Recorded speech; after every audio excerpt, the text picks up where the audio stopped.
The barista didn't smile when he handed me my drink. His hand was steady, but his eyes were not. They were focused, alert, almost urgent.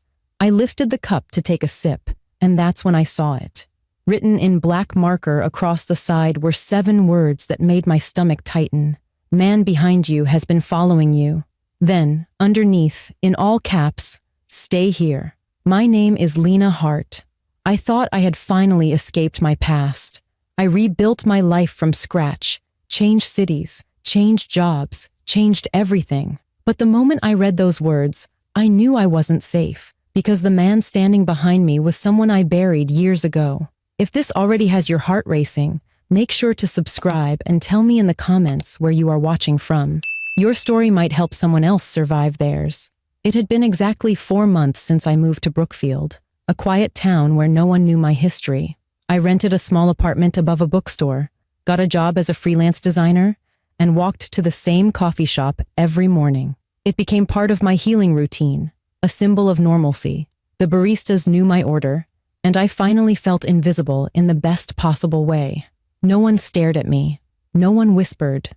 No one pitied me. For the first time in years, I was just another woman in line waiting for caffeine. My younger sister, Tessa, was the only person who knew everything. She begged me not to move alone, but I told her I needed to do this for myself. I needed to prove I wasn't trapped by what had happened. She still called me every night to check on me. She always asked the same question, "Do you feel safe today?" My answer was always yes. Until today. I noticed him this morning while walking to the cafe, a man in a dark coat, about 40 feet behind me. At first, I didn't think much of it. People walk the same direction all the time, but when I crossed the street, he crossed. When I slowed down, he slowed. The worst part? I felt like I knew his walk, the way his shoulders tilted, the way his head stayed unnaturally still while his body moved. But that was impossible. The man I was remembering had been declared legally dead. I pushed the thought aside when I walked through the cafe doors. This was my safe place, my sanctuary. The warm buzz of customers chatting, the sound of steaming milk, the smell of roasted coffee beans. It always brought me comfort. Until now. As I stepped forward in line, I heard the bell over the door ring again. Someone else came in. I didn't turn around. I didn't need to. I could feel the presence behind me like a cold draft on my skin. The barista, Dylan, was normally calm and relaxed, but when he looked over my shoulder, his expression changed instantly. His jaw tightened, and his eyes met mine for a split second. "No rush, Lena," he said softly as he wrote my name on the cup. His tone wasn't casual. It was calculated. I stepped aside to wait at the pickup counter. I lifted the cup to thank him, and that's when I saw the message. "Man behind you has been following you for 6 blocks. Stay here." My throat went dry. Slowly, I inhaled through my nose, trying to stay calm. I didn't want to alert whoever was behind me, but my instincts were screaming. I tightened my grip on the cup and turned my head, just enough to catch a reflection in the stainless steel pastry case. He was standing 8 feet behind me. His eyes were locked on me, not with shock, not with confusion, with recognition, and a smile that told me he had been waiting a very long time. My breath caught in my throat as the truth settled in my stomach like ice. It wasn't a stranger. It was him, Colton Briggs, the man I had testified against 4 years ago, the man who had been arrested for stalking me and attempting to force me into his car one cold winter night, the man I watched be escorted away in handcuffs, the man whose death in a prison transport accident was reported and confirmed. My vision blurred for a moment as panic tried to take control, but I forced my feet to stay planted on the coffee shop floor. This wasn't 4 years ago. I wasn't the same woman he had hunted back then. But as I watched his reflection in the pastry case, I saw the same look in his eyes, calm, certain, and disturbingly pleased. Not like a man who had found me by accident, but like a man arriving at a destination he had been planning to reach for a very long time. I forced my breathing to stay steady. Dylan, the barista, approached the counter silently and placed a napkin beside my cup with a pen atop it. I lifted the napkin slowly, pretending to reach for a stir stick, and saw another message beneath it. "Police are on the way. Do not leave. If you run, he will follow. Stay visible and stay calm. Colton stepped forward and took a seat near the back, where he could see the door, the windows, and me. His gaze never left my face, not even when someone walked past him or when a server took another customer's order. It was as though the entire room had ceased to exist to him, except for me. I could feel my pulse in my ears, each beat a reminder that I needed to stay in control. If he was truly alive, he had evaded the legal system. That meant he was dangerous, desperate, and operating outside any boundaries. I glanced at the clock above the register. It was 8:43 a.m. The shop was filling up with morning regulars, students, people on their laptops, a public place, a safe space. But suddenly it didn't feel safe at all. It felt like a stage. My phone buzzed in my coat pocket. I slid it out slowly and shielded the screen with my hand. A message from an unknown number lit up the display. If you walk out that door, I will do it again. Only this time, you won't survive it. A chill ran through me so deep it reached my bones. Only one person in the world knew what again meant. Colton had once lured me into a parking garage by claiming someone I loved was in danger. It was a trick I had fallen for, and I nearly never came out. My thumb hovered over the phone screen, but I couldn't respond, not without revealing that I was even reading it. Instead, I locked my phone and set it on the counter. Dylan moved closer, pretending to wipe down the surface. In a low voice that only I could hear, he whispered, "He's armed." I saw the imprint through his jacket. My chest tightened. If he was armed, I was no longer just a target. I was prey in a confined space. I wanted to run, to escape with every fiber of my being, but reason cut through the panic. If I ran, I would be alone. If I stayed, I was surrounded by people, witnesses, cameras. Dylan's voice interrupted my thoughts again. He wants you to panic. That's part of it. Don't give him what he wants. I nodded slightly, barely moving my head. My eyes drifted to the glass door. The police still hadn't arrived. What if they never came in time? What if Colton had already cut the phone lines or bribed someone? My mind raced through every possibility, every outcome. That was when the door opened, and my entire body went rigid. My sister Tessa stepped into the cafe. She was only supposed to meet me later in the afternoon. She spotted me instantly and waved casually, smiling. She had no idea what she had just walked into. Before I could react, Colton turned his head toward her. His smile widened, and in that moment, I knew the game had changed. I was no longer protecting myself. I was protecting my family, and Colton was no longer hiding the fact that this was personal. This wasn't coincidence. This was the beginning. The moment Tessa walked into the cafe, smiling as if this was any ordinary morning, a surge of panic shot through me so violently I nearly dropped my cup. She had no idea she had just stepped into the line of fire. Before I could warn her with words, Colton stood up from his table in the back, not rushing or lunging, but moving with slow purpose, like a predator confident the prey had nowhere to run. Tessa's smile faltered as her eyes met his. In that moment, I saw confusion flicker across her face, then recognition, followed by cold fear. She remembered him. He had been at my trial. She had been in the courtroom, sitting beside me when the judge ordered Colton to be taken away. I saw the moment she realized he was supposed to be dead. Every instinct in me screamed to act, but Dylan moved first.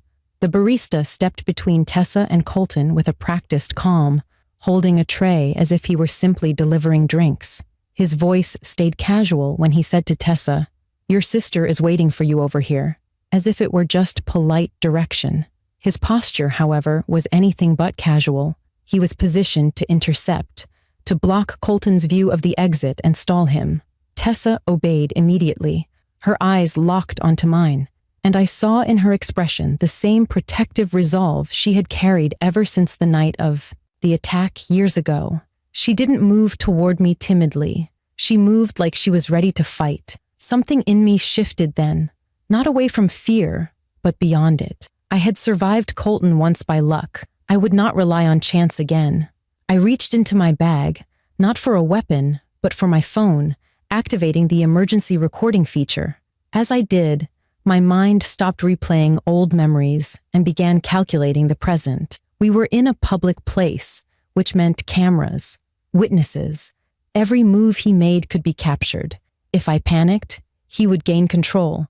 If I stayed calm, I could control the narrative. I turned my body slightly to keep him in my peripheral vision while hiding my screen. When Tessa reached me, I grabbed her hand firmly and whispered, "Don't react. We're not in danger yet, but do exactly as I say." She nodded once, her breathing sharp but controlled.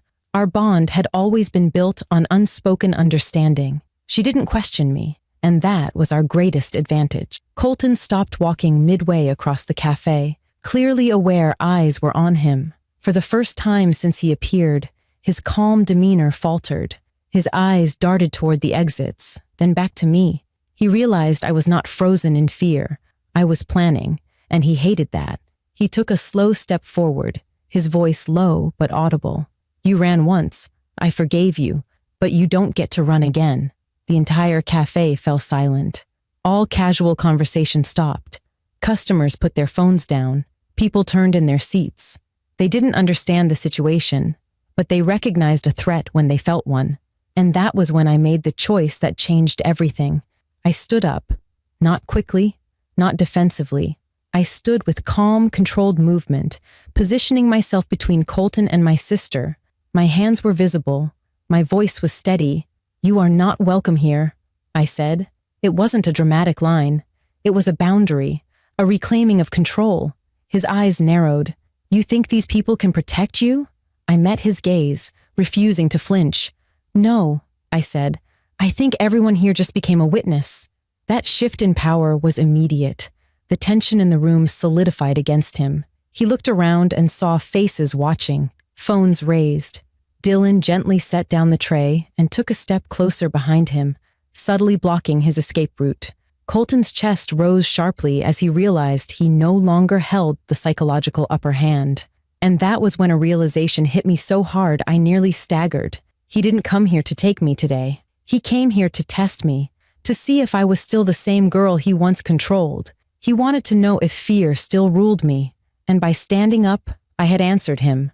The police sirens finally echoed from outside in the distance, faint but growing louder. Colton's eyes flicked toward the sound, and in that moment, I saw a flash of something unexpected. Not rage, not panic, but disappointment. He whispered, just loud enough for me to hear, "You've changed." A strange calm washed over me as I responded, "That's the problem with ghosts from the past. The living move on, the dead stay the same." And with that, the balance shifted permanently. The moment I heard the sirens grow louder, I saw the calculation in Colton's eyes change. He wasn't afraid of the police catching him. That much was clear. But something about their arrival disrupted whatever plan he had. He straightened his shoulders, no longer pretending to be a casual customer, and slowly raised his hands as if to show he had nothing in them. But his smirk remained, unsettling and wrong, like he already knew what the next 10 minutes would bring, while the rest of us were just catching up. He locked eyes with me, ignoring the crowd, ignoring Dylan, ignoring Tessa. "Do you think this ends with handcuffs?" he asked, voice calm, almost curious. "This started long before today. You took something from me when you testified. You took control. I'm here to take it back." My pulse thundered in my ears, but I held his gaze, refusing to let him see fear. Instead, I spoke loudly enough for everyone to hear. "You followed me. You threatened me. And now you're admitting it in front of witnesses." Several people raised their phones higher, capturing video. Dylan stepped forward slightly, positioning himself between Colton and the front entrance, while two customers quietly moved toward the back to block the rear exit. The sirens were close now, so close I could feel the vibration through the windows. But then something unexpected happened. Colton slowly lowered his hands and reached into his coat, moving with slow precision. Every muscle in my body tensed, ready to run, shield Tessa, scream.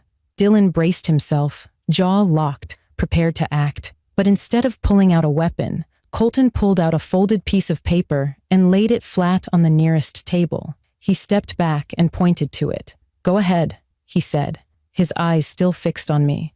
Tell them the full truth. Tell them what's written on that paper. If you don't, I will." My breath stopped short. The way he said it, it wasn't a threat of violence. It was a threat of revelation. Something inside me twisted, an old memory stirring, one I had tried so hard to bury that it now scraped its way to the surface like broken glass. I didn't move toward the paper. Instead, I said, "What is it?" Colton's eyes gleamed with a dark satisfaction. "Your secret, the one you never told your sister, the one you never told the court, the reason you ran." My heart pounded, but I fiercely whispered, "There is no secret." Yet as I said it, my fingers trembled, betraying me. The truth was, I did have a secret, one I believed had died with Colton. He stepped back further, his voice louder now so everyone could hear. "She wasn't just my victim," he said slowly. "She was my partner." Shock rippled through the cafe. Tessa's hand slipped from mine, her eyes full of disbelief and hurt. Dylan stood still, eyes locked on Colton, reading his every word, every movement. I whispered, "That's a lie." But Colton continued, speaking with the ease of a man reciting a rehearsed speech. "You remember, don't you, Lena? Before you turned on me, before you got scared, you helped me. You told me where people would be. You showed me their routines. You were the reason I found them." Gasps filled the cafe. A woman near the door whispered, "Is that true?" My mind spun, not because his claim was real, but because there was a sliver of truth twisted beneath the lie. When I met Colton years ago, I didn't know who he was, what he was capable of. He manipulated me with charm, made me believe he was helping vulnerable women in danger. I gave him names. I thought I was part of something good. By the time I realized he was the danger, it was too late. My voice shook as I finally stepped forward. "Yes," I said clearly, causing every head in the cafe to snap toward me. I trusted him. I believed him. And when I realized what he was, I testified against him. I turned him in. I helped the police stop him. The room fell into stunned silence. Colton's smirk faltered for the first time. "You think that makes you innocent? You helped me before you stopped me." I met his eyes steadily. "And that is why I will make sure everyone hears my voice today. Not yours." The sirens stopped outside.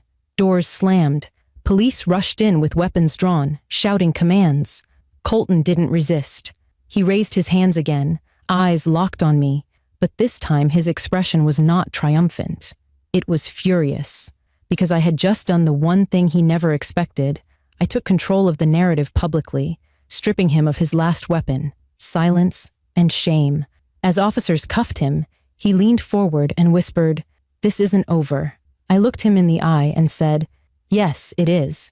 And when they dragged him away, I felt the weight of 4 years lift off my shoulders, not because the danger was gone, but because I had finally stopped running from the truth of my own past. As the police escorted Colton out of the cafe, the tension in the room slowly lifted, like a storm cloud breaking after days of darkness. Yet inside me, another storm began, the storm of facing what came next.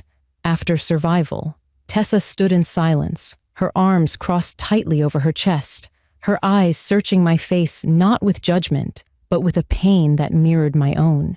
Dylan locked the cafe door and pulled the blinds halfway, telling the remaining customers to stay seated until the police gave clearance. But even in the chaos, I felt something I hadn't felt in years. Not fear, control. The officers took my statement as paramedics checked my vitals. My hands trembled as I gave a full account, not only of what happened today, but of everything that happened years ago, the part I had never told anyone, not even my own sister. I spoke with clarity, taking ownership not only of my choices, but of the courage it took to confront them. I admitted how I had been manipulated, used, and lied to, and I admitted that my silence had protected my shame more than it had protected others. The words were painful to say, but with each confession, I felt lighter, as if chains I had worn for years were falling off, one link at a time. When it was over, Tessa walked up to me. Her voice was quiet, steady. "Why didn't you tell me?" I met her eyes, tears blurring my vision, because I thought if you knew how easily I was fooled, you would never look at me the same way again. She took my hand. I don't think less of you. I think you were braver than any of us realized. You didn't hide the ending. You changed it." I pulled her into a hug, and for the first time in years, I felt my chest rise and fall without the weight of dread pressing down on me. Dylan approached then, his expression still serious, but his voice calm. "He's gone," he said. "But that doesn't mean the fear disappears overnight. Healing is a choice you'll have to make every day. But you've already started." His words stayed with me. Healing is a choice, not a moment, not a destination, a daily decision to choose truth over shame, courage over silence. Over the next few days, news spread of Colton's capture and the truth behind his disappearance. Other victims stepped forward. My statement became a catalyst for reopening cold cases. I found myself not hiding from the media, but standing before them, not as a victim, but as a witness. I gave a televised testimony, not to relive the horror, but to reclaim my voice. When a reporter asked, "What made you confront him today instead of running?" I answered honestly, "Because running kept me alive, but staying, facing him, allowed me to finally live." The world responded not with judgment, but with solidarity. Support poured in from women and men who had been manipulated, isolated, or silenced. My story gave them permission to speak theirs. 2 weeks later, I stood outside the courthouse as the trial began. I saw a reflection of my past self in a young woman sitting on the steps, trembling, holding a file against her chest. She looked up at me with fear in her eyes, the same fear I had once felt. I sat beside her and said, "I know what you're feeling. You think no one will believe you, but truth doesn't need permission. It just needs a voice. Let yours be heard." Her eyes filled with tears, but she nodded. In that moment, I understood. This was not just my ending. It was someone else's beginning. That night, I returned to the cafe. The barista smiled when I walked in.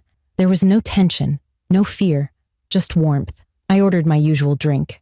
When I received my cup, Dylan had written a new message on it, in the same black marker he used the day this all began. But this time, it wasn't a warning. It simply said, "You are safe now, and you are seen." I stood there, holding that cup, feeling a deep, peaceful truth settle within me. I was not a woman defined by what had been done to her. I was a woman defined by what she chose to do next. And what I chose was this: to live boldly, speak loudly, and never again allow fear to write my story. If this story inspired you, or if it made you feel seen in any way, make sure to subscribe and comment where you're watching from, because your story matters, and your voice might be the one that helps someone else find their courage.